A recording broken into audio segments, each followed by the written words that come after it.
Jonathan Byers had everything to be the best written character in Stranger Things. The Duffer Brothers may have forgotten who you were, but I didn't, okay? You were my Pookie. Now we'll see what exactly made it all fall apart.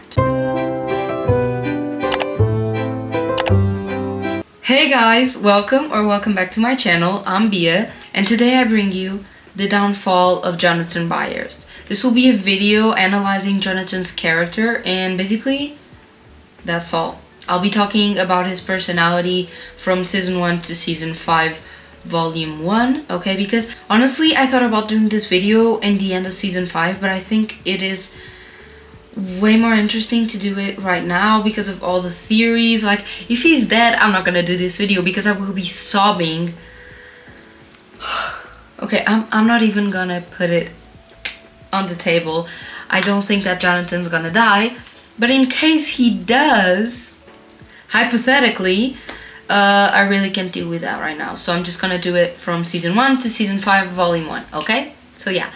I hope you guys enjoyed the video. If you do, please subscribe, please leave a like and a comment, and yeah, let's go.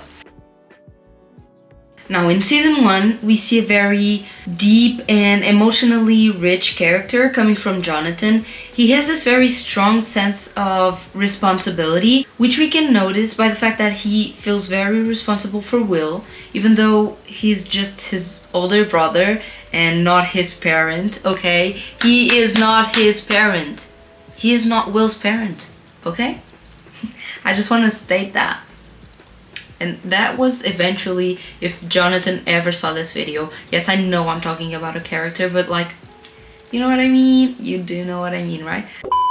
After they found out that Will is missing, Jonathan keeps blaming himself, which adds on to the whole responsibility thing. He feels like he's been responsible for everything, which he didn't have control over, so he couldn't prevent the event from happening. It was... I mean, he could, but let's be realistic. It is not his fault, okay? That's my point. That's what I'm trying to get across to you guys, okay? Being 16 and trying to keep a dysfunctional family from falling apart is very hard. Joyce even states that she isn't able to give him that much attention, especially because she's been trying to earn money, because Lonnie left them. Lonnie is Jonathan and Will's dad. This will add another big point to Jonathan's personality, which is basically daddy issues. Yay!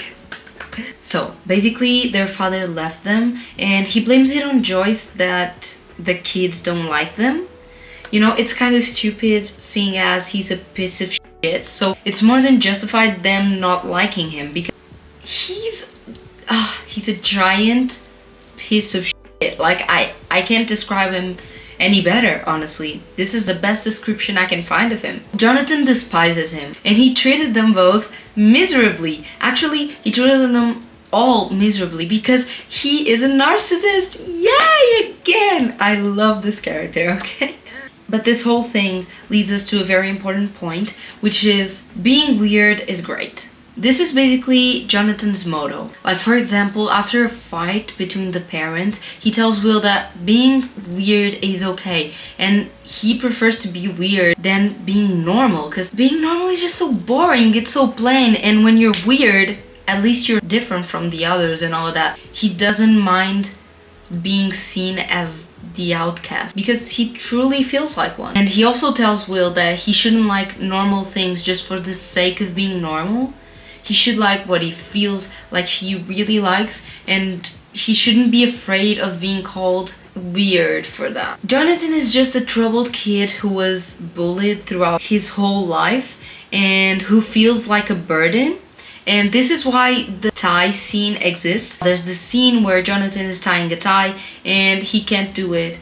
And so he doesn't ask anyone for help, which just adds on to this point. Like, he doesn't want to feel like he's relying on people because he constantly feels like a burden. He feels like he's taking up space, which is very sad. I know most people can relate to that, which just continues to be very sad, but it's good representation. He's an outcast and he takes pride in that because being ashamed isn't going to change the way people see him and treat him. He's trying to keep his mom at least a little bit sane. He had to identify his brother's corpse, or supposed to be. Now, this is a very important point. Both him and Will were very sensitive, but Jonathan was able to mask it better, which made him the most brave and strong kid who didn't need as much attention as Will needed. So this makes him a glass child. It's like the peak of glass child. As we know, he grew up being bullied and judged, even from his father, like one figure that is supposed to give you support and unconditional love, and that explains the shy and the introspective aspect of his character. Eventually, he starts understanding the whole upside down world because of Nancy, and later on he fights Steve because Steve starts talking shit about his family. But this leads us to the whole protective aspect of Jonathan. He's very protective of those who he loves. He's not afraid of defending them out loud. He's not afraid of getting into a fight because of those. So he's very protective of those who he loves. Now, there's this scene between him and Joyce, and this is very healing, to be honest. And it's the scene where she tells him that he shouldn't be facing all of this alone and thinking that he needs to face it all alone, because he has people there for him, people who care for him, who are there for him, who love him. And he seems to think that he's all alone in the world, but he isn't, and he doesn't have to face this alone. And this is such a sweet scene, and this adds a lot onto his character. And this is basically where his character ends in the first season. In this first season, he's a very important character to the plot, and not just a character who's there for the sake of another character's plot. He has his own traits and uniqueness. Okay, now obviously I have to talk about the whole pictures stuff because it was weird. Yes, I admit that. Even though I love Jonathan, I can admit it was weird. This is crazy. This has like a whole thing about the Duffers brothers having deleted some scenes, and honestly, I don't even remember seeing those. Like when I was rewatching the series, I was like, I don't even remember him taking the pictures. So I don't remember if there was another version, if they edited to make him look better. I don't know. I have no clue.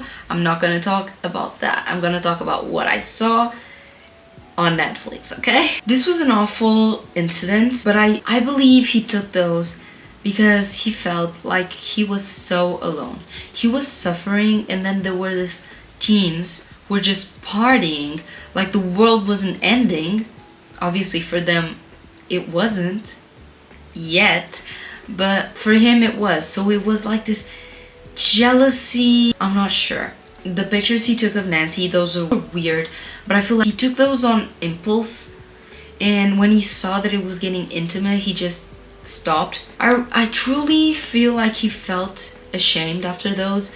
He truly felt sorry for taking those, and I think it was very out of character for him to do that. But he does talk about the whole, when you capture something, when you take a picture of something, you can capture the truest feelings, and some words can even describe, you know, because you are so vulnerable. You don't know you're being photographed. So like candid photos do have so much emotion in them, and vulnerability and realness, you know. I get what he said. That doesn't justify it though. That was creepy behavior, you know, seeing as they are not friends and all of that. But I do get him in a way. But also, just to finish this up, he does say that he prefers to observe people instead of talking to them. This is a insecurity he has.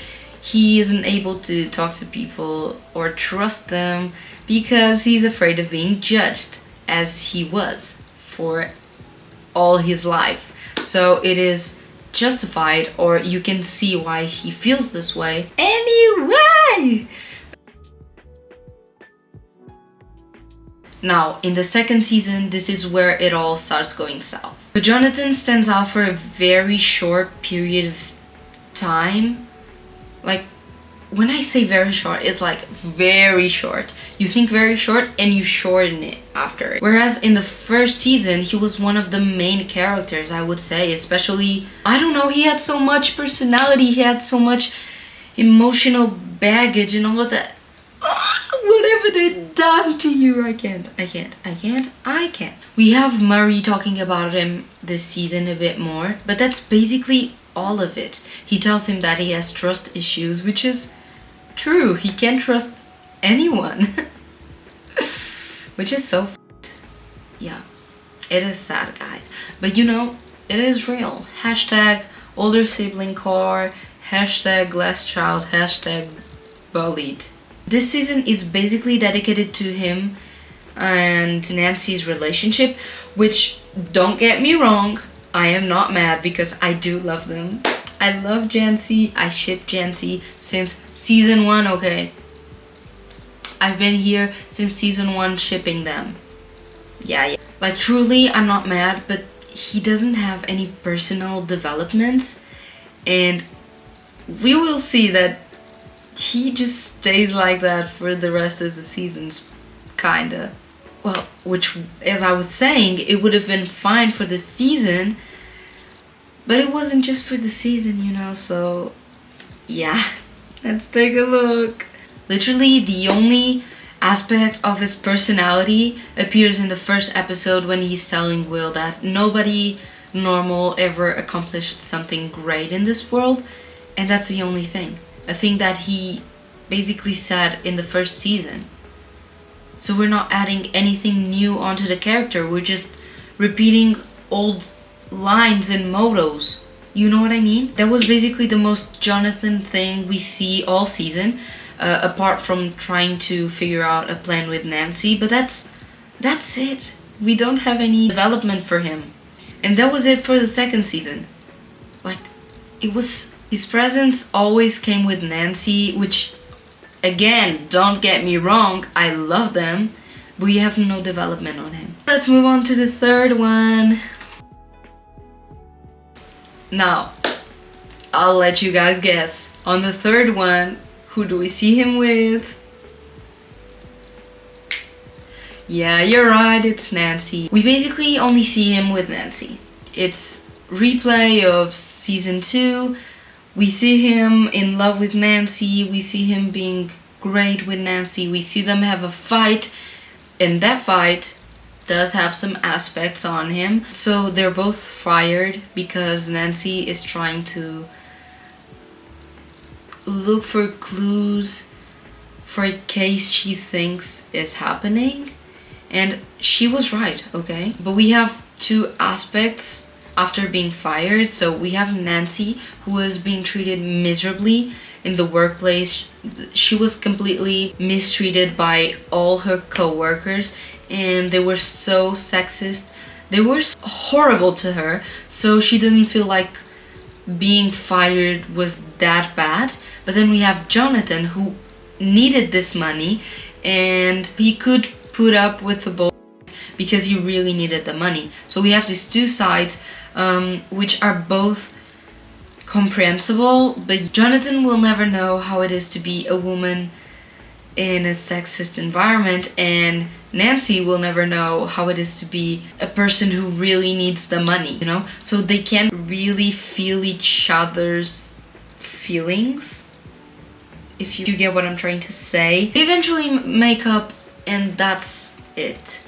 That's all we have from Jonathan. We have him, well, helping Elle to cut her leg, but that's it. Became Nancy's accessory, Nancy's boyfriend, and that's his whole thing, is being in love with Nancy and being Nancy's boyfriend. That's it. That's it for Jonathan season 3, which is, it just pisses me off so much, because in the first season he had so much development. For what? Even Nancy in the third season, like, you could tell me, oh yeah, but both of them don't get development. But no, Nancy has development in season 2, season 3, season 1. She always has a bit of development in her character individually, and Jonathan just stops having it since season 2. Like, what are we doing? What is the plan here? Why did you create a good character in season 1, then just throw it all away? I felt so deeply for him, and now I can see anything coming from him. I don't see any bit of him. Like, ugh! Oh, and don't even get me started on season 4. Cause that shit pissed me off. Now we're smoking weed and we're confused about our relationship. That's it. I quit. I'm done. And I know I'm being too harsh because this is a way of him to cope with moving, with all the trauma and the pressure that is put onto him. But like, what have they done to you, Jonathan?